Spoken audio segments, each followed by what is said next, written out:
Hi everyone, this is Stephanie of YouTube channel B2B Collections and Credit. Thank you for watching. Today's collections video is of a made-up sample email and computer note for the following scenario. An invoice is unpaid because the customer does not understand the contract and thinks they do not owe on the corresponding invoice. For this made-up scenario, Jane and AP, accounts payable at the customer, a company called Books Inc., told me that their executive assistant, Sue, has not approved payment for the invoice from her department's budget. Sue does not understand why they are being charged or what the stipulations are in the contract. Here now is the made-up sample email I would send in this scenario. Here is the email. This email is to Sue, the executive assistant at Books Inc., the customer. Copied in is Jane, accounts payable at Books Inc., also the customer. It's from me, Stephanie, the collector at company ABC. The subject is contract on invoice number 4455 for $1,900. Date is June 5th. I put that in there on the subject line in order for Sue to see very quickly what the email is about. Accounts payable can see as well what it's about. Here is the body of the email. Hi Sue, per the highlighted lines on the attached contract,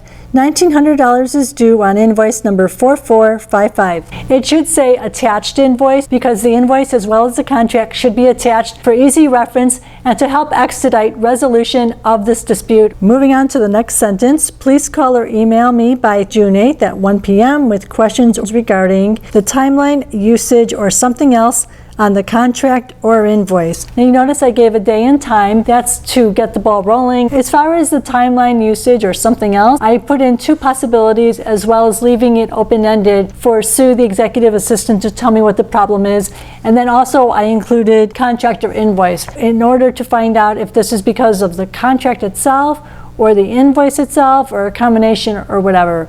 I have very limited information and want to find out more. Moving on to the rest of the email. Thank you for your help. I look forward to working with you on clarification of the contract. Regards, Stephanie, and my phone number. Now I put in looking forward to clarification with you because I look at this collaboratively to resolve this together. Again, no judgment, no emotion. Let's just resolve what the questions are. We want this to work out as much as you do. Now here is the note I would put in the system afterward. There's the date, 6/5/2020, collector's initials, and then the body of the note. Emailed Sue, executive assistant, Books Inc., 333-123-1234, extension 21. Notice I put all her contact information right then and there. This is for any future reader to know how to contact Sue. The contract with highlighted section and note to call me back. TCMB is to call me back by 1 p.m. 6/8/20 regarding questions about timeline, usage, product, etc. on the contract or invoice 4455 for $1,900. Well, as you can see, that is a concise version of what was in the email. Going on to the rest of the note, we'll work on clarification.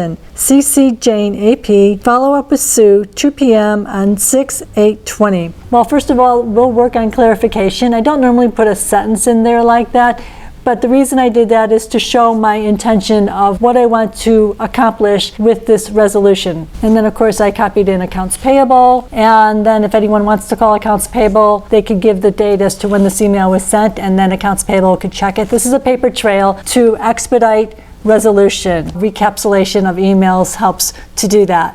And then as far as the follow-ups, follow-up for me in case I don't hear from Sue, but usually, like I've said before in a previous video, when you send a day and time for someone to call you, they usually call you right away. Well, that's it for the note. Before calling or emailing a customer about the contract, make sure you understand it. If the contract is not clear to you, call the person from the company whose signature is also on the contract. Usually it is a sales rep. For the very rare, extremely complicated contract, I would call the company counsel if they were on premises.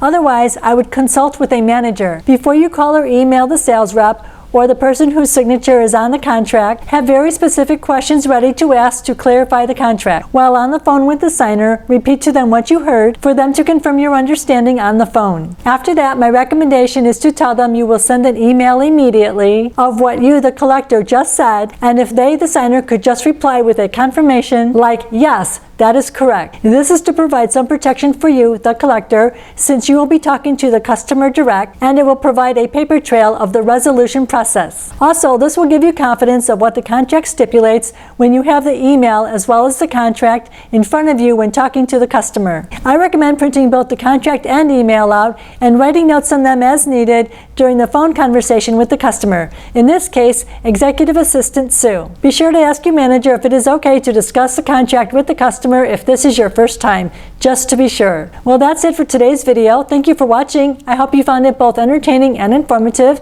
Please feel free to comment below and like and subscribe. I appreciate all of it. My name is Stephanie. Thank you again for watching, and I'll see you again on the next video.